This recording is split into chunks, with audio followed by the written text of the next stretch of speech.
Hello again, everyone. Edwin Learnard back once again. In this YouTube segment, I'm going to be talking about the coronavirus, sharing some thoughts on it. Now, I'm not really talking much about as far as the debilitation or how debilitating this is and the symptoms and this and that, but I want to talk about there's some things that have really been strongly impacted by this, and you have these stipulations on when you can go out and only to shop at certain times, only in not being and only able to shop X amount of times in a certain time period.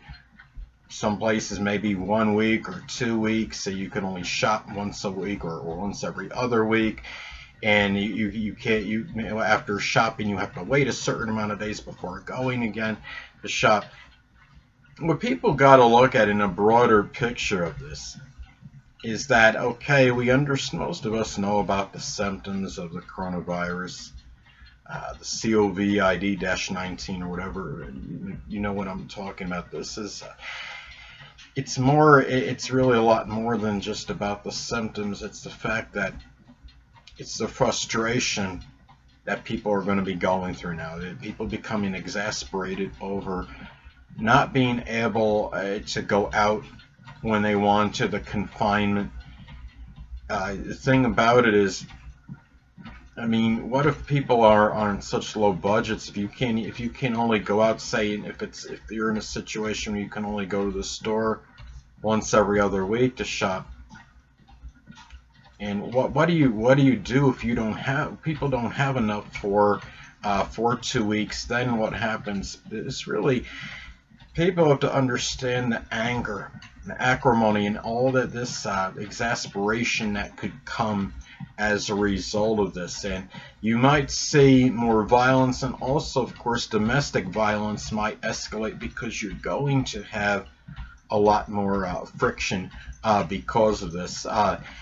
And even people that live a very introverted existence. I mean, I'm very introverted, as many of you may know. I've said this in other videos, a lot of it on my astrology channel.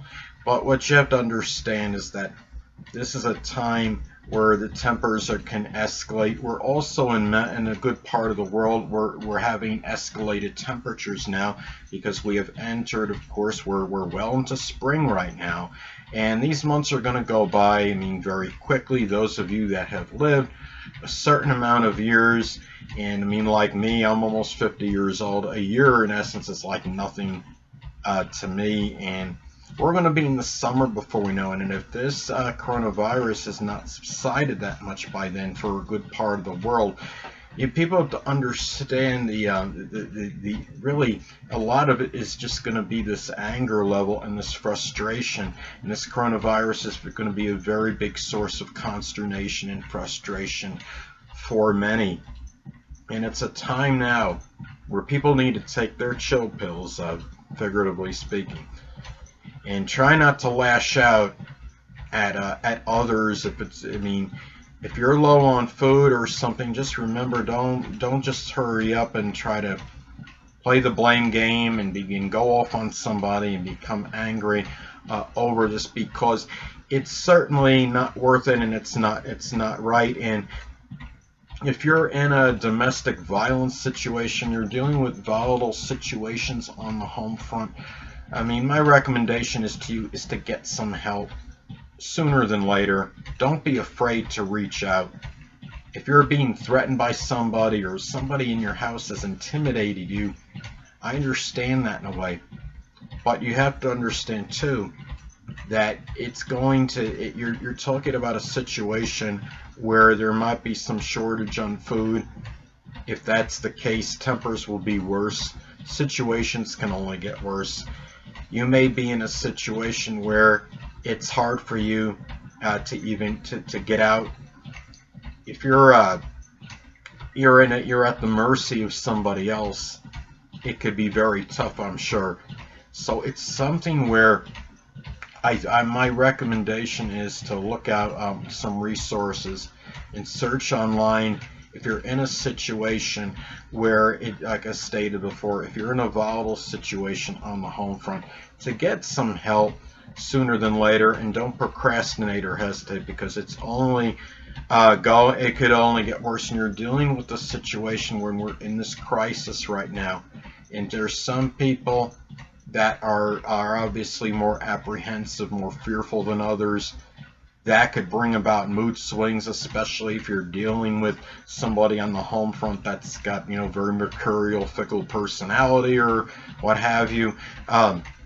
The thing about it is, and I'm not denigrating anybody that has any mental illness, but what I want to say is, if somebody has a mental illness and it's connected with some kind of personality disorder, like a multiple personality disorder, or there's some bipolar or schizophrenic situation going on with somebody, especially if they're short, they don't have all the meds they need for it. This situation with the coronavirus might make it worse at this time. So it's imperative now, make sure that people have what they need in terms of their medication as well. And I'm not saying this to be flippant or facetious, or I'm not downgrading people that have any condition like that. I'm speaking out of compassion and out of just being helpful, that this is something that you can't really take that lightly. And whether you see the coronavirus as serious or not, if you don't even see it as a major threat health-wise, that's fine, and you're entitled to think that. But what it's doing is it's causing a lot of other, I call them like basically sub-issues. They are issues as a result of the coronavirus situation, of this pandemic, that is causing a lot of other problems, and it's not related to people having the disease actually. So you understand what I'm saying. It's imperative to go and get the proper assistance you need, and also, of course, naturally, you want to shop very shrewdly and very smartly and intelligently. If you're obviously, if you're only able to go out once a week to shop, you're obviously going to get your food for that 1 week. At a time, and make sure that you compile. I would make sure you compile your list, check it twice. Would be nice, right? And make sure that you have what you need as far as that goes, because you just don't. It's not a good period to run out, because you won't be able, especially if there's some stipulation or some ordinance or what have you that prohibits you from going out at certain times to get the food, or only limits you to going in certain time periods, such as once a week or once every other week.